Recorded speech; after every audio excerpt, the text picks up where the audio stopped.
Coronafobia. Sebenarnya istilah ini belum banyak orang yang nge-upin gitu sih. Ini juga tiba-tiba aja karena ada orang yang ngomong tentang Islamofobia. Dan aku terus kepikiran, wah bukannya sama ya. Jadi kita dicekokin dengan stereotypes kematian yang dikambing hitamkan yang dinisbahkan asik bahasanya dinisbahkan kepada salah satu kelompok atau salah satu benda atau apapun itulah. Ketakutan yang ditanamkan itu jauh lebih besar dibanding realita yang ada. Ini juga akan berpengaruh ke sistem imun kita. Karena apa? Karena takut, stres itu manusia tuh kayak ada mode otomatis berubah menjadi mode terancam. Assalamualaikum warahmatullahi wabarakatuh. Hai, ini Ria, kamu lagi ada di podcast Self Healing, podcastmu yang sedang belajar berdamai dengan luka melalui psikologi Islam. Pengen naklukin diri sendiri atau pengen naklukin hati golongan darah B, wajib banget baca.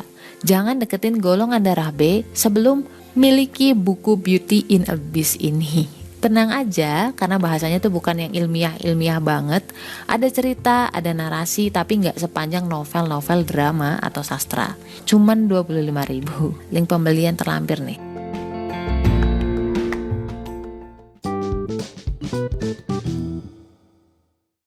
Dulu ketika aku masih SMA, udah happening banget lah namanya tawuran antar SMA 1 dan SMA yang lain gitu kan. Karena stereotyping. Satu orang yang nakal, seolah-olah satu komunitas SMA semuanya itu nakal. Satu orang jelek, seolah-olah semua orang di SMA itu jelek. Padahal SMA-nya juga gak akan mengajarkan kejelekan. Apalagi nyuruh-nyuruh untuk udah sana lu kesana, balas dendam sana, kan gak mungkin ya. Kalau logika kita jalan ya. Tetapi apa? Karena semakin banyaknya hasutan di media, seolah-olah seperti itu. Bahwa SMA ini tuh musuhan lah, SMA ini tuh benci sama SMA kita kan, misalkan gitu. Terus mereka mau balas dendam lah. Namanya orang kalau udah benci, itu apa aja jadi salah. Lu mau baik sekalipun ya tetap aja salah. Sama ketika lu udah cinta, apa aja jadi bener. Sama juga dengan Islamofobia dulu di Amerika Serikat ketika ada peristiwa WTC ya. Teror-teror semacam itu akhirnya membuat stereotyping, seolah-olah satu orang itu mewakili seluruh ajaran Islam.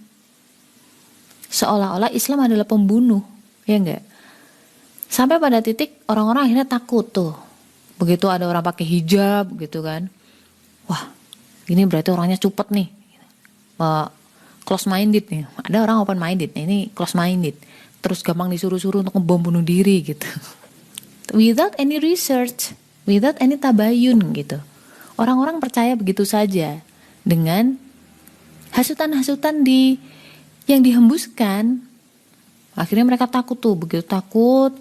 Mending kalau cuma sekedar mengurung diri aja itu udah stres banget loh mereka. Padahal Islam dulu di Amerika itu minoritas.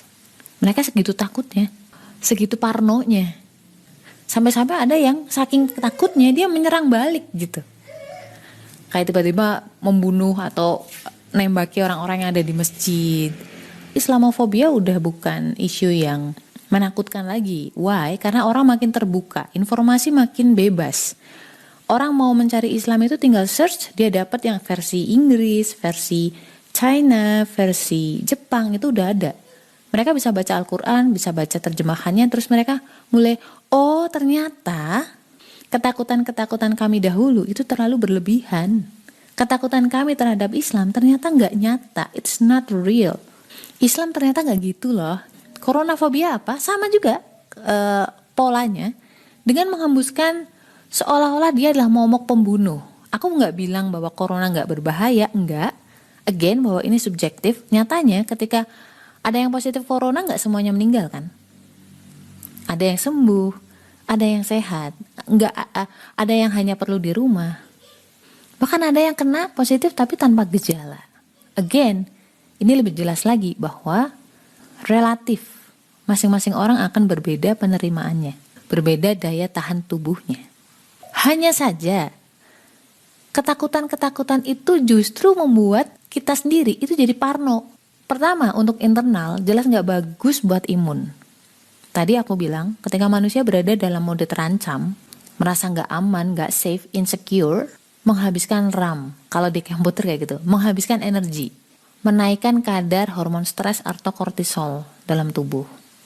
Itu juga seiring dengan kenaikan gula. Ketika gula lo tinggi, ya, imun tubuh kamu itu jadi turun. Ketika imun tubuh kamu turun, jangankan virus corona, virus flu itu kamu nanti jadi gampang flu, gampang sakit, gampang radang. Kalau dari luar kayak radang gigi, radang gusi kan kelihatan ya enak gitu. Kalau radangnya kayak yang lain-lain, kalau cuma sebentar nggak masalah. Tapi kalau ketakutan kamu itu dibangun berhari-hari, bertahun-tahun kamu mengonsumsi hal-hal kayak gitu, ya jatuhnya lebih parah lagi. Blunder, jadi malah kayak bola salju, makin gede lagi efeknya. Corona itu ke kamu. Itu yang pertama, buat diri sendiri. Untuk yang keluar, nah ini yang parah sih kalau ini. Saking takutnya sama corona, lo bahkan gak mau ngebantuin orang-orang yang saat ini lagi kesulitan. Misalkan kayak teman lo sakit nih, dia positif. Lo tahu gak ketika orang positif, terus mereka bingung nyari makan gimana? Iya kalau dia punya kulkas. Kalau enggak, akhirnya dia malah meninggal karena apa? Karena kelaparan. Terus lagi misalkan yang lebih jahat ya. Orang borong susu Beer Brand. Yang dulu harganya berapa sih? Dulu harga berapa sih? Lupa, 8.000. Ada yang jual sampai beratus-ratus ribu di marketplace. Karena apa? Karena isu yang bilang bahwa susu Beer Brand bisa menyembuhkan COVID misalkan. Diborong lah itu. Terus kamu jual lagi. Itu kan kejam ya. Jahat itu namanya non empati. Sama juga dengan oksigen. Tahu nih, wah oksigen nanti bakal langka nih. Belilah lo banyak tuh, ditimbun. Lo jual lagi misalkan, atau misalkan ya lebih jahat lagi adalah dari tabung besar kamu pindahin ke tabung-tabung kecil. Terus kamu jual lagi dengan harga yang lebih tinggi. Bisnis. Sebenarnya siapa sih the real pembunuh itu? Karena paranoid dan dimanfaatkan oleh orang-orang yang berduit atau budak duit. Come on guys. Menderita Islamofobia, mereka cari tahu, research, do their own research. Misalkan seluruh dunia ingin mencelakakanmu, kalau Allah bilang enggak, no, say no, you know, kamu gak akan kenapa-kenapa. Tapi kalau misalkan seluruh dunia nge-backup kamu, melindungi kamu, tapi kalau Allah bilang kamu harus diuji dengan sesuatu yang bikin celaka, ya kejadian. Mau corona atau enggak, kalau emang udah saatnya, ya kita tetap berpulang kok. Yang penting pertama doa, terus do ikhtiar, riset sendiri, doing protokol, do tawakal, punya iman, punya tawakal. Bersama kesulitan ada kemudahan. Khawatir, takut, itu manusiawi, wajar. Bertahan hidup, berbuat baik, itu kewajiban. Dan tawakal serta iman, itu kebutuhan. Sekarang balik lagi ke lo. Apakah lo bakal terus-terusan mengonsumsi ketakutan atau do something? The next aku bakal share banyak tips tentang self-healing, saling mengingatkan untuk tetap kuat menjalani hidup ini, baik secara fisik maupun mental. Stay love and assalamualaikum warahmatullahi wabarakatuh.